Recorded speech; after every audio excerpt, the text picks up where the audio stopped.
What's going on, fellas? It's another Boogie production. Hey, I want to salute y'all for subscribing to my channel. And I also want to thank y'all for liking my videos, man. And shout out to the Dime Game Division. All right, let's rock and roll. Can independent women be broken? You know, that's the question here today. Can independent women be broken? And when I say broken, I mean broken from habits where they become submissive. And let me say this, man. First and foremost, you have different kinds of independent women. You have masculine independent women, and you have feminine independent women. I actually did a video about this on my second channel, you know, Dime Game for Women. Y'all should check it out. But it's not the actual work that makes a female unbearable. You know, most women in this society works, man. You know, let's just put it out there. If you look at the statistics, most women work. Matter of fact, even Saddam Hussein, the vicious tyrant that he was over the country of Iraq, even his wife worked at the hospital as a nurse. You dig? Now, granted, he owned the hospital, you know, but even she worked, you know, but she still was feminine, of course. So it's not the work that makes women unbearable. You know, most women that claim strong and independent, there was a predisposed masculine essence about them already. You know what I'm saying? They already carried that masculine energy, you know. And if you don't believe me, you can watch female sports. Like, you could watch girls do sports, you know, girls softball, soccer, basketball, and you got feminine girls on the team, you know, and they can still ball. But then there's always 2 or 3 of them that are just ultra masculine. You know what I mean? Like, real talk. They was already predisposed to it. Now, that's like biology. I'm not even going to try to get into that. You know what I mean? But you have financial independent women, right? Meaning they just go to work and come home. You know, they make their own money. They're not married. They don't have a boyfriend. You know, they clock their 40 hours a week and they retain their whole paycheck. Now, a financial independent woman, she also can be submissive. You know, the only thing is she has to still believe in love. Meaning, if she had her heart broken too many times, then this is going to be, you know, hard to do for this woman, because now she has a guard up, you know, a major guard up, actually. You know, but as long as she still believes in family, as long as she still believes in love, you know, this woman would have the ability for a traditional situation with a man, you know, relationship, marriage, and she will be able to submit, you know. But that's the one prerequisite, man. She has to still believe in love. Now, financially independent women that are stupid with their money, you know, I'm just gonna put it out there, you know, these are the women that's gonna get themselves into these little funky little situations with men where they end up being somebody's baby mama. You know what I mean? Real talk. You know, they done let the wrong kind of dude in, and, you know, she didn't know how to control the finances, and dude came in with a hustle real quick. Hey, I can flip your tax money. Woo, woo, woo. We all know that story. We all know how it goes. And he come in and messed the girl credit up. You see what I'm saying? So he messed the credit up. Also, he messed up his credibility. You dig? So, you know, you got plenty of those women out there. You know, financially independent but stupid with their money. Now, you have financially independent women that are very smart with their money too. They invest, they got side hustles, they got businesses, you dig? Now these kind of women, dog, they looking for that power couple kind of dynamic. You know what I mean? Like women that are very money savvy, right? So these type of women, they would opt for a relationship with no children. You know, those kind of women. You know, they just want a man on their arm where they can constantly build. You dig? She want world domination. She wants a man that wants world domination, and she's willing to do whatever it is to get to that point. You see what I'm saying? So love for her looks a little bit different. It's not quite traditional, but yet it's still love for her. So it's going to be hard for that woman to find a match. But if she does, it's usually going to be with a man that already has kids. You know, he's probably divorced. You know what I'm saying? But he still has money. He still has a level of prestige and power and status that they can still build with each other. And that way, you know, he already got kids, so he don't even have to ask her for any children. You see what I'm saying? And she don't even mind being a temporary or part-time stepmommy. You know, it's better than her being pregnant 2 or 3 times for 9 months and you know, taking that time out of her quest for world domination. You dig? So you got them kind of women out there, dog. I actually met a couple of these kind of women and shit. You know what I mean? You know, those kind of women, man, I'm gonna be honest, they develop a real masculine gene where they need to be handled almost. You know, if I'm making any sense to y'all. From time to time, they need to get that mask off just on some real dime game shit.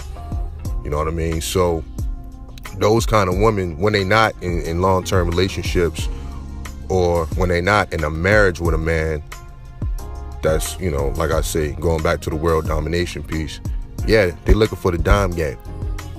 You know what I'm saying? They so masculine in that life that they want to be choked. You know what I'm saying? They want to be handled rough. You know, it just is what it is. You know what I mean? That's how they get their frustration off. That's the only way that they can feel like a woman, you know, is to be under those kind of circumstances, man. You know what I mean? So you got to understand the dynamics of that kind of woman. You dig?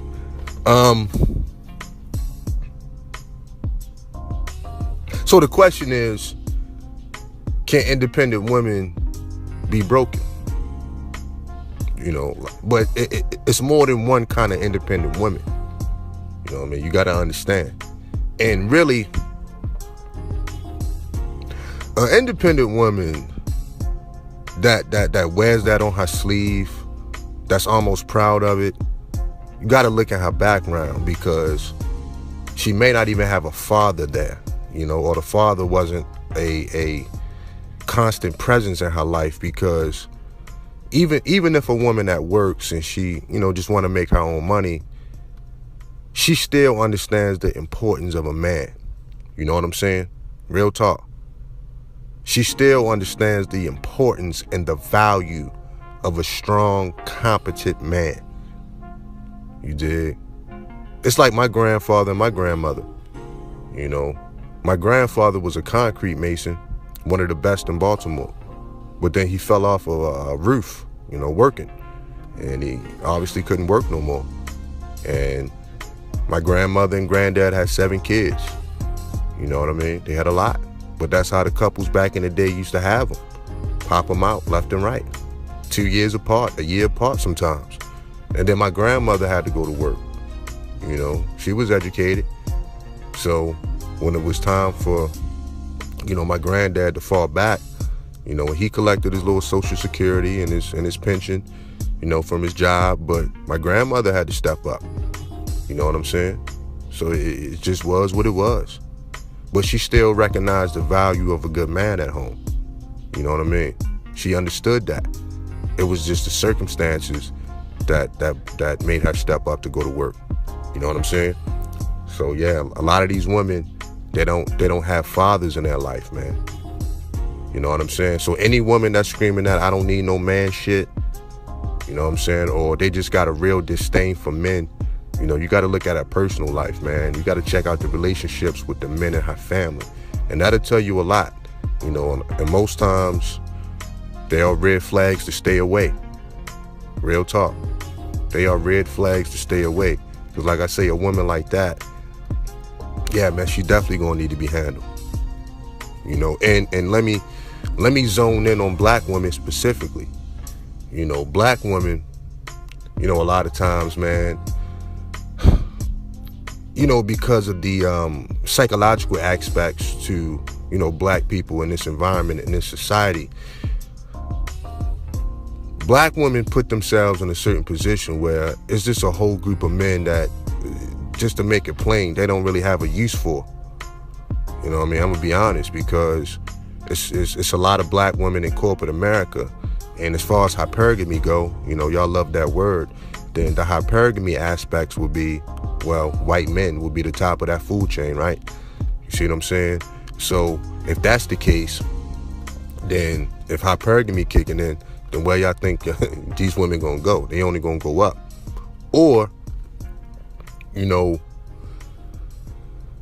they're gonna go for the guy that they attracted to. And a lot of black women fall into this category. You know what I mean? So they got the money, they got their little status in corporate America. So they don't really need a man at the table for that. So they just gonna go for a guy that can fuck them good and look good on her arm. You know what I'm saying? But she can't really take him to the company functions, or if she do, he has to play like a backup role type of dude. And, you know, any kind of masculine man or any kind of man of honor, he's not going to deal with that. You know what I'm saying? He's not even going to put himself in that position. So a lot of black women put themselves, you know, in a crazy dynamic, man, like a real crazy conundrum, where it's just a group of men that really, they don't really have no use for them, man. You know what I mean? Truth be told, as far as society goes and their love life go. You know what I mean? I'm just being honest, man. You dig? So in these situations, man, like I say, like a woman that still wants a relationship with a man that can lead to marriage and children, you know, she's gonna have to see more in a man. And I think I'm gonna close with this. And y'all listen up to this shit. She's gonna have to see more. She's gonna have to be like, okay, I've been in corporate America for 10 years.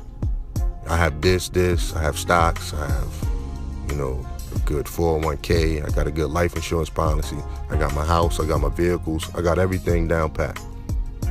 And even if it's a man that's not quite on her level financially at that time, she needs to see him building towards something.